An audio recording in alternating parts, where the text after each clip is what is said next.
Hello everyone, कैसे हैं आप सब। आज का हमारा टॉपिक होगा इकोनॉमिक्स में कि विकास के आधार पे अर्थव्यवस्था को किन भागों में किस प्रकार से हम दो भागों की चर्चा करेंगे, जिसमें सबसे पहला हमारा आएगा विकसित अर्थव्यवस्था और दूसरा है विकासशील अर्थव्यवस्था। विकसित अर्थव्यवस्था विकासशील अर्थव्यवस्था को समझने के लिए इसमें हम अंतर से समझने का प्रयास करेंगे कि दोनों होता क्या है। विकसित अर्थव्यवस्था एक ऐसी अर्थव्यवस्था है जिसमें वहाँ के रहने वाले लोगों की आर्थिक स्थिति बेहतर होती है। आर्थिक स्थिति बेहतर करने का मतलब है कि उनका जो है प्रति व्यक्ति आय उच्च होगा, राष्ट्रीय आय वहाँ के उच्च होगा, वहाँ के रहन सहन स्थितियाँ जो है बेहतर होंगी। तो वैसी अर्थव्यवस्था वाला जो देश कहलाता है या जो क्षेत्र है वो आपको विकसित अर्थव्यवस्था कहलाएगा। वहीं विकासशील अर्थव्यवस्था में देखेंगे तो वैसी अर्थव्यवस्था जहाँ पे प्रति व्यक्ति आय कम हो, निम्न हो, राष्ट्रीय आय भी निम्न हो, कम हो, उसके साथ साथ वहाँ के लोगों का जीवन प्रत्याशा या जीवन रहन सहन ये सब जो है वो सब उतना अच्छा ना हो, बेहतर ना हो। तो वैसी अर्थव्यवस्था वाले देश या क्षेत्र को जो है हम विकासशील अर्थव्यवस्था कहेंगे, जो विकास में लगा हुआ है। और जो विकसित होगा, विकसित हो चुका ऑलरेडी, वहाँ पे जो है सभी सुविधा के क्षेत्र से वो परिपूर्ण होगा। जैसे विकसित अर्थव्यवस्था में हम देखेंगे ब्रिटेन हो गया, अमेरिका हो गया, जापान हो गया, जर्मनी हो गया, ये सब आपको जो है रूस हो गया, ये सब आपको विकसित अर्थव्यवस्था वाले में आते हैं। विकसित अर्थव्यवस्था में कैसे, यहाँ पे जो है सभी संसाधन संपूर्ण रूप से सही रूप से जो है उपलब्ध है, यहाँ के लोगों का जीवन स्थिति बेहतर है, हर तरह की सुविधाएं जो है वहाँ पे बेहतर ढंग से उपलब्ध है।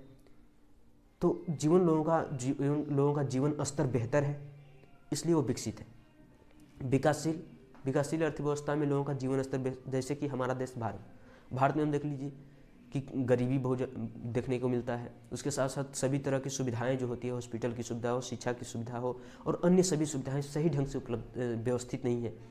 तो ये सभी समस्याओं का कारण जो अभी विकास कर रहा है, ये सभी हम आगे चलकर अगर हम बेहतर कर लेते हैं तो हम आने वाला समय में हमारा देश भी क्या होगा, विकसित देशों की श्रेणी में रखा जाएगा। तो हमारे देश में भी लोगों की जीवन स्थिति जो है बेहतर नहीं है, जीवन प्रत्याशा भी बेहतर नहीं है उतना। उसके साथ साथ सभी संसाधन जो है सही मात्रा में उपलब्ध नहीं हो पाते सभी लोगों को। तो ये सब कमी है जिसके कारण हमारा देश जो है अभी विकासशील देशों की श्रेणी में है। तो इस प्रकार से विकसित अर्थव्यवस्था और विकासशील अर्थव्यवस्था, ये दोनों जो है विकास के आधार पर जो है अर्थव्यवस्था के प्रकार, जिसमें से जैसे कि हम बात किए राष्ट्रीय आय, प्रति व्यक्ति आय, ये दोनों टॉपिक को जो है हम आगे हम विस्तार से इसके बारे में चर्चा करेंगे, नेशनल इनकम, सेविंग, ये सब के बारे में।